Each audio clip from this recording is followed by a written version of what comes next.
My name is Bushman. I'm a senior scientist from Lockheed Martin. I have 27 patents.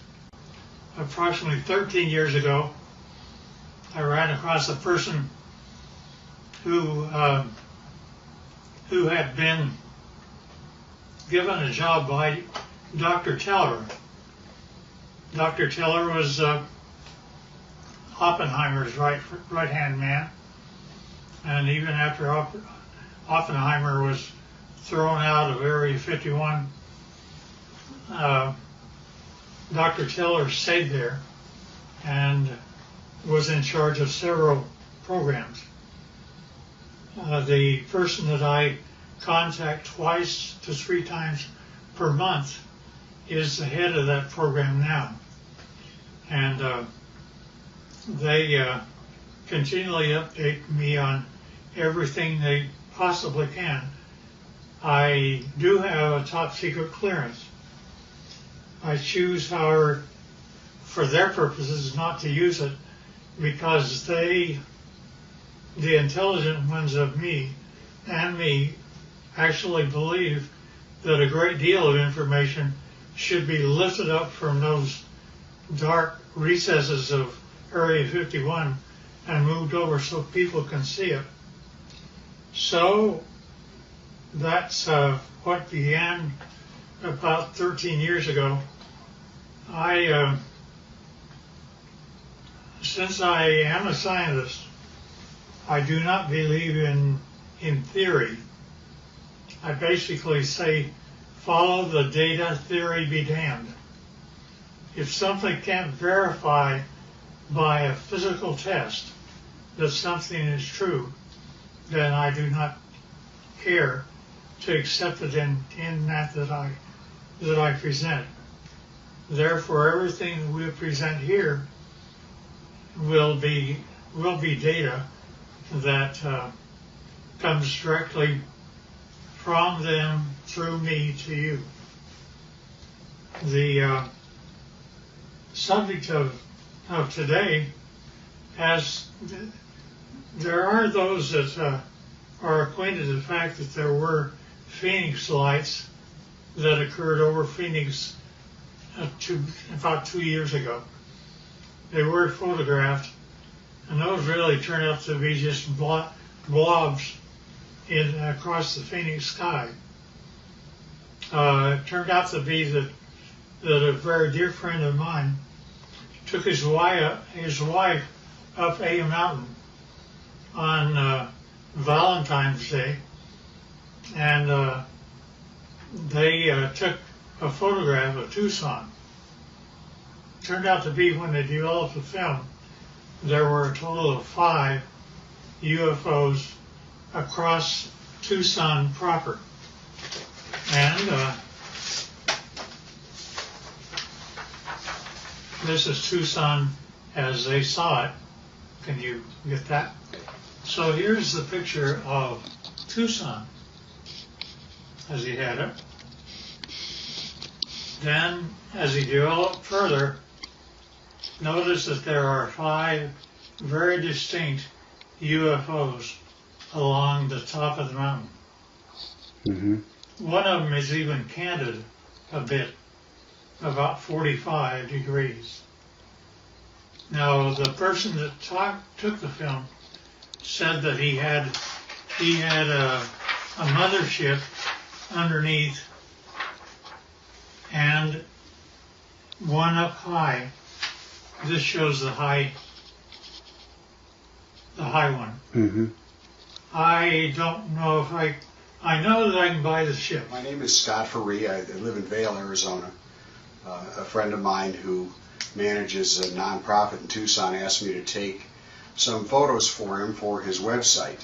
And he was looking for a sunrise picture of kind of the skyline of downtown Tucson.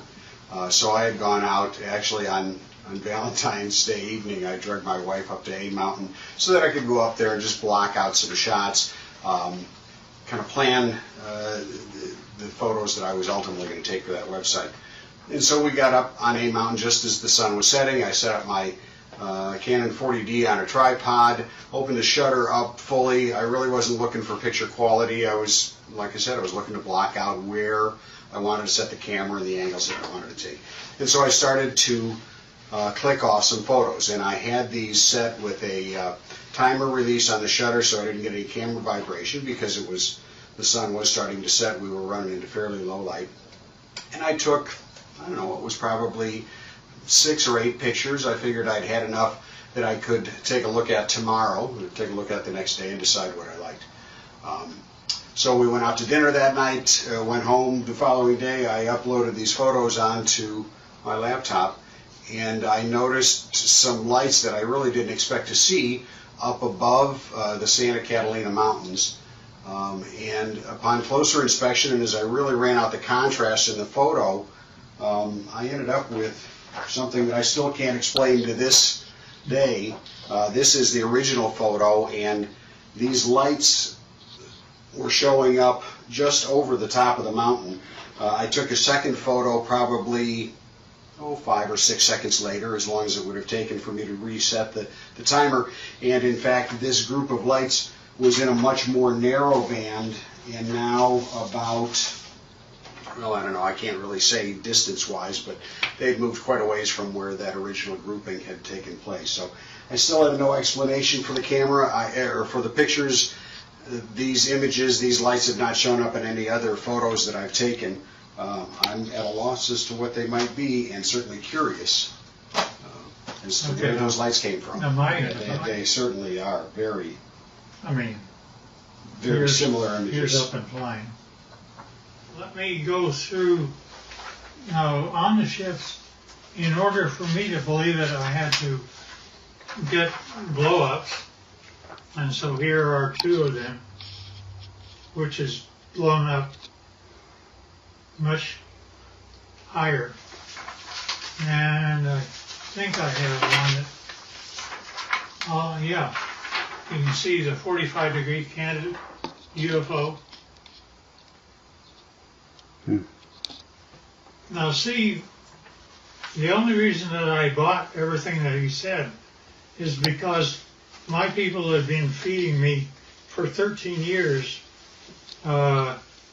pictures, not only pictures of just plain pictures, but I gave them assignments, being a senior scientist, and they got a picture of up close and personal. This is a UFO which is ready to take off, and it is very up close. And they inform me that there are 3 elements which the UFO is contained. One is telluride, the other is germanium, the other is palladium. I did not say a metal once. And not only that, but the things pick up and fly using anti-gravity. Now, that's one picture. Here's another picture. In this case, the UFO is not turned on, ready to fly. Therefore, it only shows on the upper part of it. And generally, it's white on the underside when power is applied. Here's also another of the same order. Now, these UFOs are 38 feet in diameter, and it was rather surprising to me, since I actually physically gave them my camera. They took this picture as a UFO was departing. Within one flick of my camera, they got 3 UFOs. That's real. And yeah, we don't know why either. Now also, when UFOs come in, they like we have a heads-up display for our pilots. They do too. This is what their pilots see in order to tell them how to come to Area 51 and land. And not only that, they can go to a vertical hole in a over 51 and go down a shaft. They don't have wheels. They don't have anything like that. They take off by going up straight, and then not only that, but they travel extremely rapidly. Their home planet is Quintonia, which is 68 light years from us. They, to my surprise, when I asked them how fast they take to get from that, it should be 68,000 years to make it according to Einstein. But they're able to make it to us in 45 years. So I gave them an assignment to photograph the planets from space as they were coming back. And they did that. And you see Jupiter and Saturn and Mars and Earth as it's seen by UFOs. And here's another. Now, we aren't going through motherships or anything like that. Nevertheless, those are the UFOs. Now, when they actually get powered up and actually start traveling, it turns like this. You do not hear sound. They're up. They travel like that. They look like that, and they travel extremely rapidly. Now, the question is who are they? Here's another one that's, you see the bottom, how it's all white? It's turned on. Here's also the bottom turned on.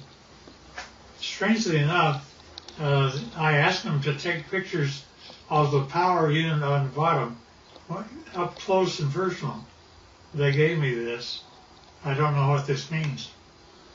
That's when my camera actually looks into the power center of the UFO. Now,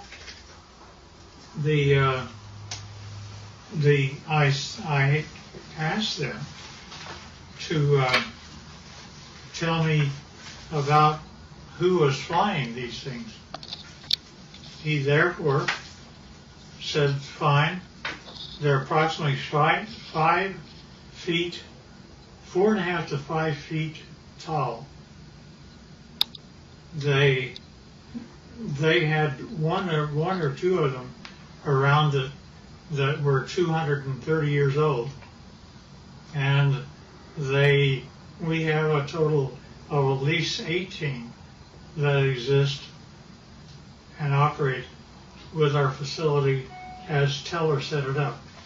Now notice the eyes are different, nose are different, but they do have 5 fingers, 5 toes, 2 eyes, and rather strangely enough, I asked him how they communicate. He says, well, it's like this, boy. You all of a sudden have a question in your mind. You walk into a room with one of them, and all of a sudden you find yourself giving the answer to your question in your own voice. They're able to use your own voice by telepathy to talk to you. And I said, fine. Now that's how they look front. But when you turn around and look at the back, it's like that.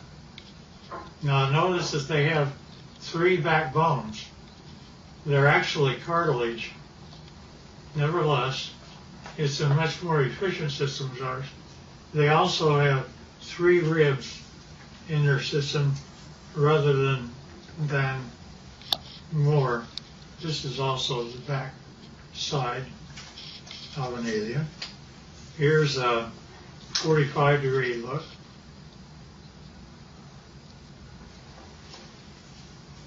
And here's the back of the head. Notice the veins and no hair. And now when we talk about aliens, I pushed the issue and he said, well, there's kind of 2 groups of aliens. he divided them, they divide them into two groups. One group he calls, it's like you have a ranch. And you have a ranch and you find that one group are your wranglers that know how to wrangle your cattle. There are others are rustlers, ones that steal your cattle. And indeed, that the two groups do act differently. To the ones that are wranglers are much more friendly and have a better relationship with us. Here's the other side of the alien too. Now also notice that their feet, where they have 5 toes, the toes are joined together like a frog, and yet they are dissimilar. Now there was a surprising occurrence, and that is my friend had one of them that was a friend, and he died here. And 10 days after his death, I was out visiting my buddy who's in this picture. And if you look very close, you can see that his friend is in spirit form and right over his left shoulder. You can also see that the fingers are long, that there is something. We have an expression that basically say when a person dies, they stay around their body for 3 days and then go off, and they basically have the same thing that happens to them. Now, with respect to the alien craft, we have American citizens which are suited up like this, and they are working on UFOs 24 hours a day, and we're trying to learn what to do. These are 2 guys, 2 American citizens, and they're trying to protect themselves against germs and things like that. And here's another view of them. And here's another one. There's an upper part of a UFO and a lower part of a UFO. This is the upper part, and it's just one of them up there. They have, generally we give them suspenders so that if they start floating, they don't have gravity on the inside. Somebody can grab them and float them over to the side. And this is the home planet that they come from, which they call Quintonia. Now notice that the hand, that's an alien hand. Notice that that the fingers are longer than ours by quite a bit, about 30% longer, and that's just the way they're put together. Now, at any rate,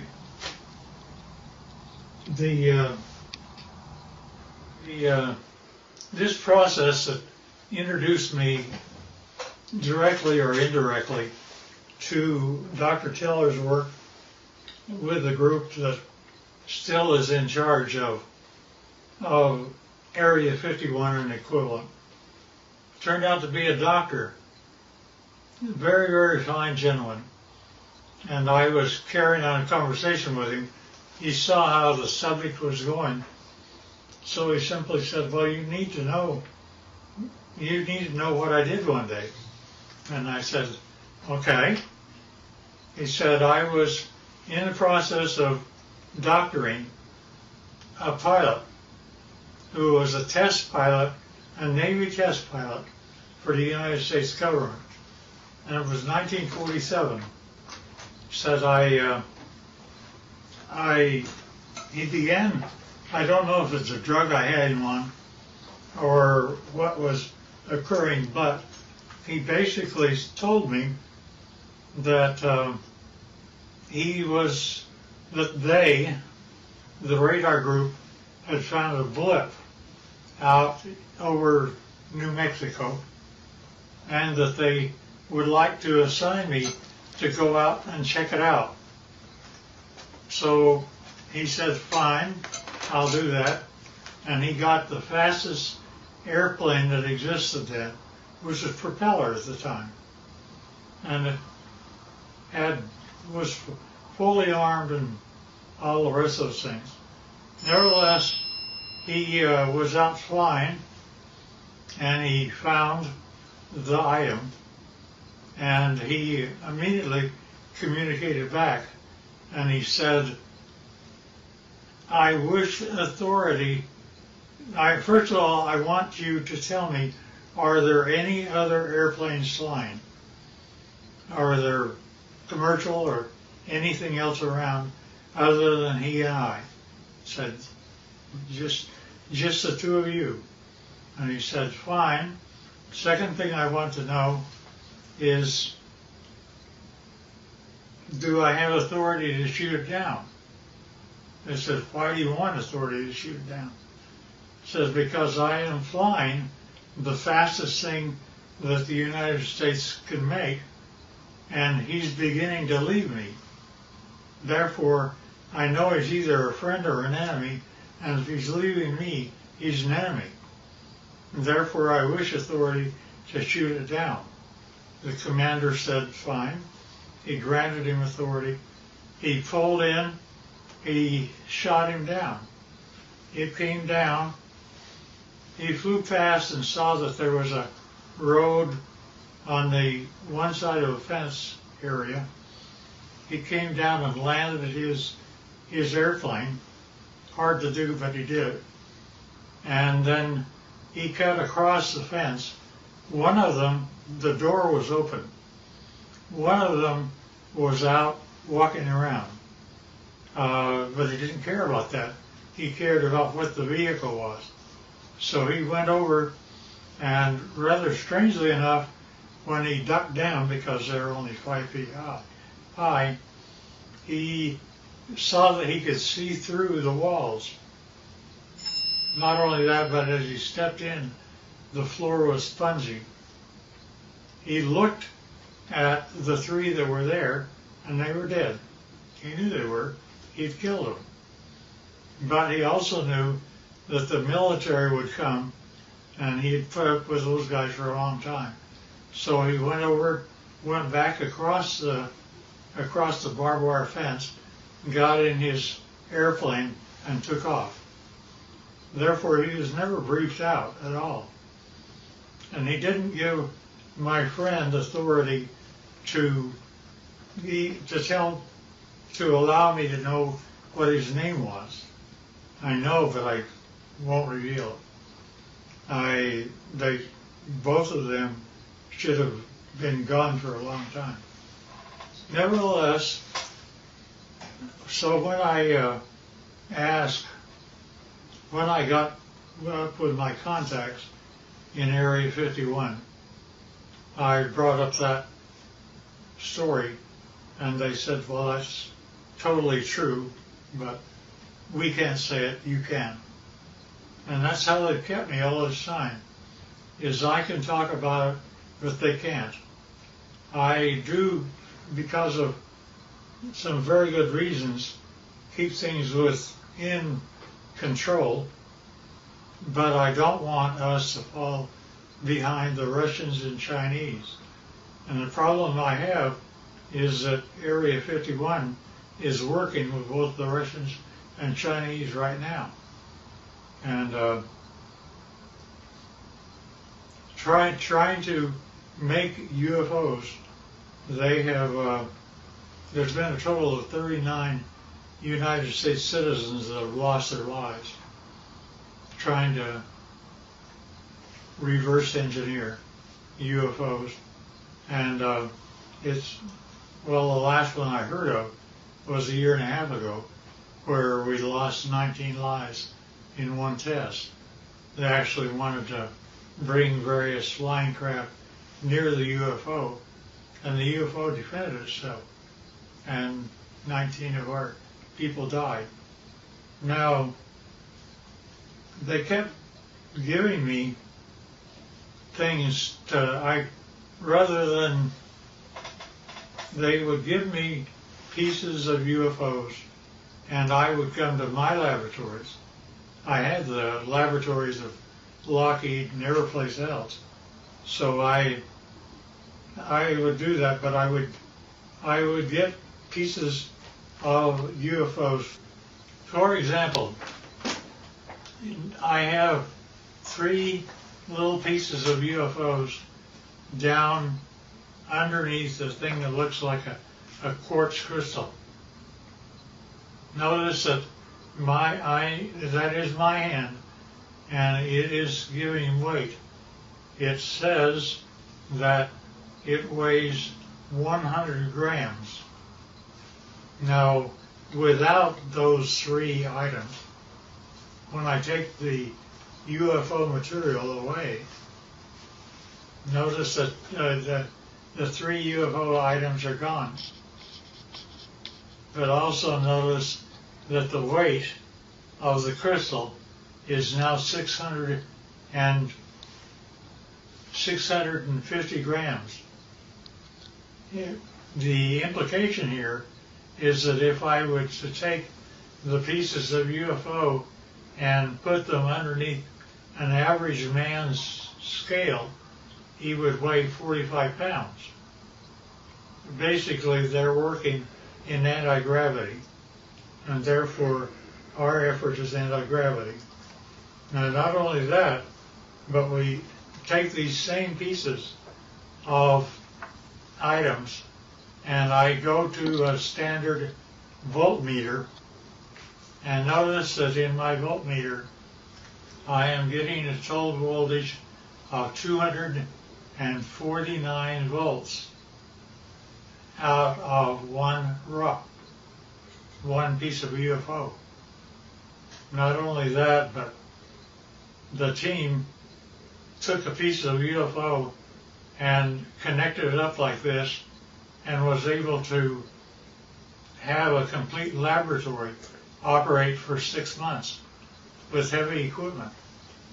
And it goes all the way up to 12 amperes. And since you didn't really get this before, here's the foot with the toes joined together. And this is a better view of the same. Now notice also, this is the body of an alien, and where we have 6 ribs that are connected together, they have 3. And the total height is less than 5 feet. And they still look like this, not like you and I. Nevertheless, so we're able to obtain voltages and anti-gravity, and anti-gravity appears several ways, which is rather unique and nice. Scotty talked about UFOs. I basically said, yeah, I understand, because here is what Area 51 was giving to me since the year 2000 and beyond. Notice it's recent, and we have one triangle, then we have 1, 2, 3, 4, 5, and we have one that's 150 feet across, if not larger. And each one of these are separate documentation of UFOs that were photographed and taken across the world from 2000 the year 2004. Now, when you actually get what that all means, is a UFO, when it's white on the underneath side, is ready to fly like that. And it's anti-gravity, that's the reason you don't hear anything. But when it's just parked means just floating in air. It could be above your house, like this, and this. This turns out to be the heads-up display that the aliens see of how to go to Area 51 and store their craft. Nevertheless, this is what the craft look like. That's how they change power. And notice that here's an egg-like thing, but it's standing on end only because it has no gravity itself. And that is a piece of UFO germanium. And this little dot is a piece of neodymium magnet, which is above the germanium, and it's floating all by itself. And that, again, is a UFO. And we don't know why, but the crystal appears to be colored rose, and we can't figure out why yet. There's a whole batch of analysis that we're having to do. Alien, side view, front view, top view, line.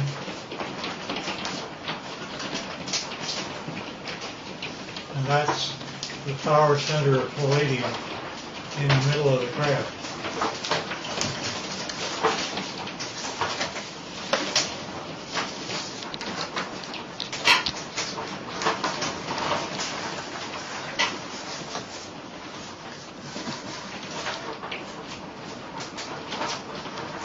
In case I missed anything.